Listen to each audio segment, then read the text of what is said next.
Charging a body by induction.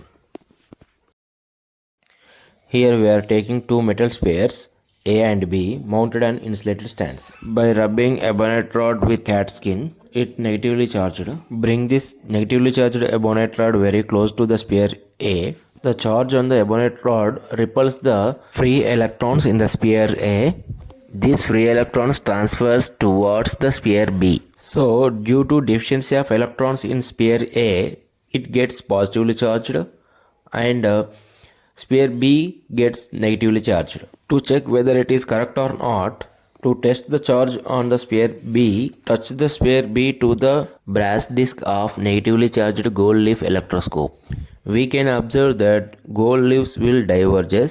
By this we can conclude that sphere B is negatively charged. Similarly, to test the charge on sphere A, touch the sphere A to the brass disc of positively charged gold leaf electroscope. We can observe gold leaves will diverge.